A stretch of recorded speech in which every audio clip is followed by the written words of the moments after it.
Good morning students, I am Dr. Priyanka Bhalerao and welcome to my YouTube channel Royal Educational Services। मेरे इस YouTube channel में आपको engineering mathematics से जुड़ी हर problem का solution मिलेगा। साथ ही साथ मैं अदर फील्ड में यूज होने वाले मैथ्स के भी मैं वीडियोस अपलोड करती रहूंगी। मेरा ये चैनल 9, 10, 11, 12 जेई के स्टूडेंट्स के लिए भी बहुत यूजफुल है। इसमें मैं रिसर्च के कुछ वीडियोस वो भी अपलोड कर रही हूँ, क्योंकि रिसर्च जो है वो बीटेक, एमबीए या पीएचडी कोई भी स्टूडेंट हो उसको रिसर्च मैथोडोलॉजी, रिसर्च पेपर कैसे बनाया जाता है, इन सब चीजों की आजकल जरूरत है। इसलिए मेरा ये यूट्यूब चैनल आप देखते रहिए। इसमें आपको आपके टॉपिक के हिसाब से हर वीडियो जो है वो अवेलेबल हो जाएंगे। तो आज मैं लेके आई हूँ एक बहुत ही इम्पोर्टेंट टॉपिक मैट्रिक्स का। जैसे कि मेरे प्रीवियस वीडियोस में हमने कंटिन्यू किया है मैट्रिक्स की सारी प्रॉपर्टीज, उसके ऑपरेशंस हैं जो वो माइनर्स और कोफैक्टर्स में आपको समझा चुकी हूँ। आज हम देखेंगे adjoint of a square matrix कि adjoint of a square matrix क्या होता है। ठीक है, adjoint of a matrix, matrix का एडजॉइंट जो है वो कैसे निकाला जाता है। ठीक है, जो ट्रांसपोज ऑफ मैट्रिक्स मैं आपको पढ़ा चुकी हूँ, जो ट्रांसपोज ऑफ मैट्रिक्स है, ठीक है, आपको फैक्टर्स निकालने के बाद में आपके पास एक मैट्रिक्स बनता है। यदि आप उस स्क्वायर मैट्रिक्स का ट्रांसपोज निकाल लेते हैं तो वही आपका एडजॉइंट ऑफ मैट्रिक्स कहलाता है। इसको डिफाइन करेंगे, the transpose of a matrix form by cofactors of corresponding element of a matrix A is known as adjoint of a matrix. ठीक है, अब उसी को मैं लिख रही हूं, the transpose of a matrix, the transpose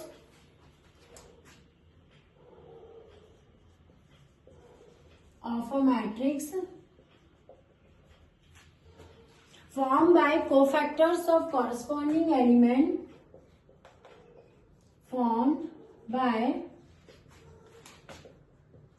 cofactors of corresponding elements of a matrix A is known as an adjoint of a matrix.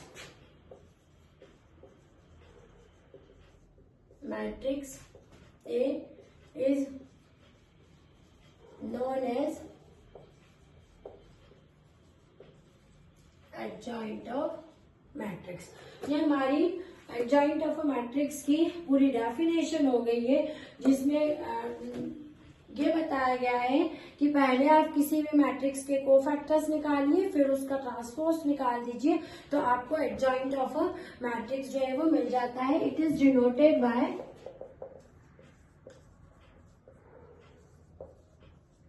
ADJ.A।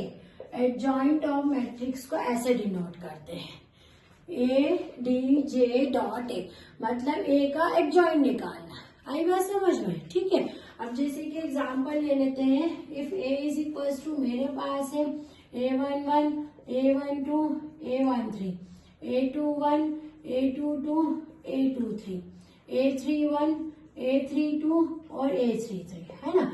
अभी क्या करा है, इसका एडजॉइंट, इसका एडजॉइंट मतलब क्या होता है, इसका एडजॉइंट ऑफ ए, इसका एडजॉइंट यानी इसके कोफैक्टर्स निकलेंगे, उनका ट्रांसफॉर्म। तो इसके cofactor C11, C12, C13, C21, C22, C23, C31, C32, C33, इसका ट्रांसफॉर्म। ठीक है, सिंपल फॉर्मूला है। कोई भी मैट्रिक्स है उसके कोफैक्टर निकालना है, कोफैक्टर का ट्रांसफॉर्म कर दोगे तो आपको एडजॉइंट मिल जाएगा। ठीक है, तो अभी हम इसका ही एक क्वेश्चन एग्जांपल देखेंगे। क्वेश्चन लिख रहे हैं हम, क्वेश्चन देके रखा है, find the adjoint of a given matrix, find adjoint of A is equals to, matrix देके रखा है 4 1 3 4 1 3 0 1 -1 2 0 4। ठीक है, ये आपको मैट्रिक्स देके रखा है, आपको इसका एडजॉइंट निकालना। एडजॉइंट निकालने के पहले क्या करना पड़ेगा, कोफैक्टर निकालना पड़ेगा। तो हम क्या लिखेंगे, वी फाइंड कोफैक्टर, सबसे पहले कोफैक्टर निकालो C11, यानी फर्स्ट एलिमेंट का कोफैक्टर निकालेंगे। तो C11 का कितना आएगा कोफैक्टर, ये डिटर्मिनेंट 1 -1 0 4 है ना, जैसे मैंने बताया था। ये इस एलिमेंट में, तो ये रो जो है हाइड कर देंगे, ये कॉलम हाइड कर देंगे, ये जो डिटर्मिनेंट बचेगा ये मैंने यानी इसकी पावर कितनी हो जाएगी 1 + 1 है ना, -1 की पावर 1 + 1 यानी पॉजिटिव में आ रहा है। इसको कैलकुलेट कर लेते हैं 4 और ये 0 इंटू ये क्या -0, तो ये हो गया 4। मतलब C11 की वैल्यू कितनी हो गई मेरे पास में 4 हो गई है। अब C12 की वैल्यू निकाल लेते हैं, -1 की पावर 1 + 2 C12 यानी ये वाला ले देखते, तो ये रो हाइड हो जाएगी और ये कॉलम हो जाएगा। डिटर्मिनेंट क्या बचेगा 0 -1 2 और 4। ठीक है, इसको कैलकुलेट कर लेती हूँ मैं। 0 + 2 -2 आ रहा है, क्योंकि यहाँ क्या है -1 की पावर 3 आ रहा है, तो ये कितना आ रहा है -2, तो ये मेरा आ गया -2। ठीक है, अब मैं यहाँ पर निकालती हूँ 3 1 यानी इसका निकालना है आपको।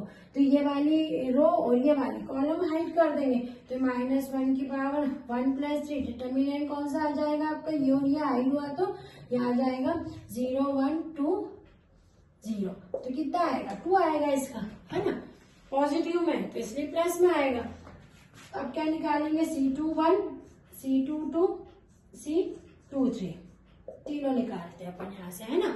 अब C21 देखते हैं अपन, ये वाला देखते हैं, ये रो गई, ये कॉलम गया और ये रो गया, तो यहाँ क्या बचेगा -1 की पावर 2 + 1 तो पहले ही लगा देने का है। अब क्या बचेगा देखो, ये वाला रो और ये कॉलम गया, डिटर्मिनेंट क्या बचा यहाँ से 1 3 0 4 है ना। इसका भी मैं लिख लेती हूँ C22 का, C22 यानी ये वाला हिस्सा। इसमें देखो ये कि बीच वाले में आ रहा है, तो बीच वाला हाइड कर देंगे 4 3 2 4, तो ये क्या हो जाएगा 4 3 2 4। इस वाले का भी मैं डिटर्मिनेंट बना लेती हूँ, तो ये वाला है यानी ये वाली कॉलम और ये वाली रो, तो 4 1 2 0 4 1 2 0। ठीक है, ये मैंने बना ली। अभी यहाँ लिख देते हैं -1 की पावर 2 + 2, यहाँ लिख देते हैं -1 की पावर 2 + 3। इसको कैलकुलेट कर लेते हैं, ये कितना हो जाएगा 4 - 0, ये कितना हो गया -4। ठीक है, अब C22 कितना आ गया आपका, C22 आपका कैलकुलेट हो गया 2, है ना। अब C23 को कैलकुलेट कर देंगे, ये कितना आ गया आपका 2, है ना। तो ये मेरे इसके माइनस, अब मेरे पास कौन से माइनस मुझे बाकी है, अब ये वाला को फैक्टर निकालते हैं, C31 निकालते हैं। चलो C31 निकालते हैं, ये वाली कॉलम और ये वाली कॉलम हाइड करेंगे हम, है ना। तो क्या मिलेगा हमको यहाँ पर 1 3 1 -1, है ना। अब ये कौन सा है -1 की पावर 3 + 1 यानी 4 पॉजिटिव है। अब ये कितना निकल गया आपका, ये निकल गया आपका -4। अब C32 निकालते हैं, है ना। C32 यानी ये वाला, तो ये जाएगा और ये जाएगा, डिटर्मिनेंट कौन सा बचेगा 4, कौन सा ये वाला है ना। तो ये बीच वाला पूरा चला जाएगा, तो 4 3 ये जाएगा और ये जाएगा, है ना। तो 4 3 नहीं बचेगा, 1 3 ये वाली कॉलम की बात कर रही हूँ, तो ये पूरा और ये पूरा, तो ये बचेगा आपका 4 3 0 -1 और यहाँ क्या बचेगा -1 की पावर 3 + 2 यानी -1 की पावर 5, ये कितना हो गया आपका -4 -0 यानी +4 आ रहा है ये तो।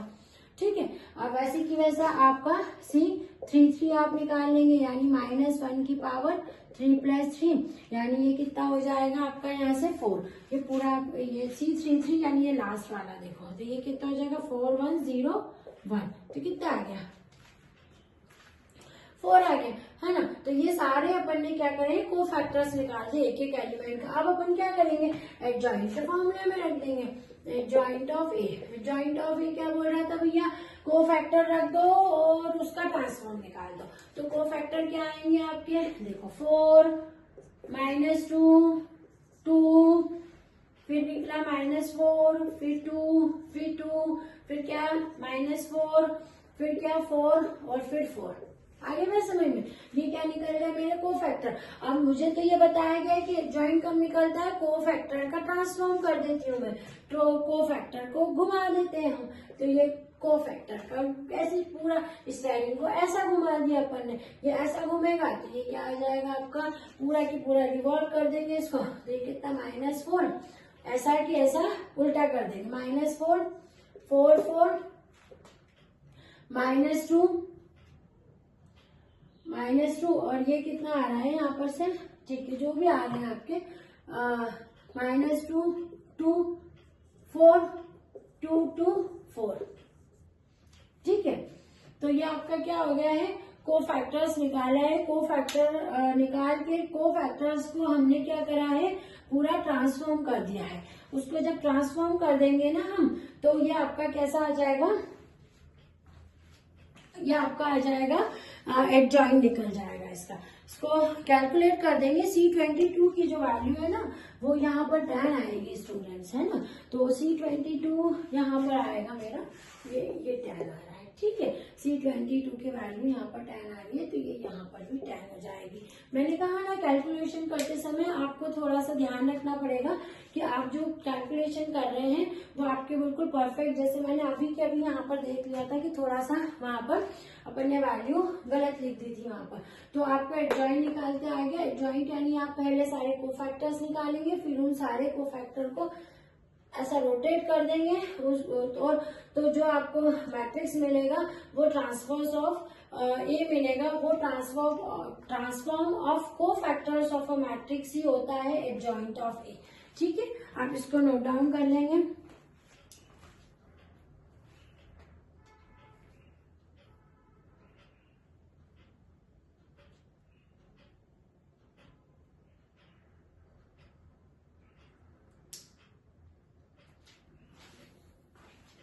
Thank you.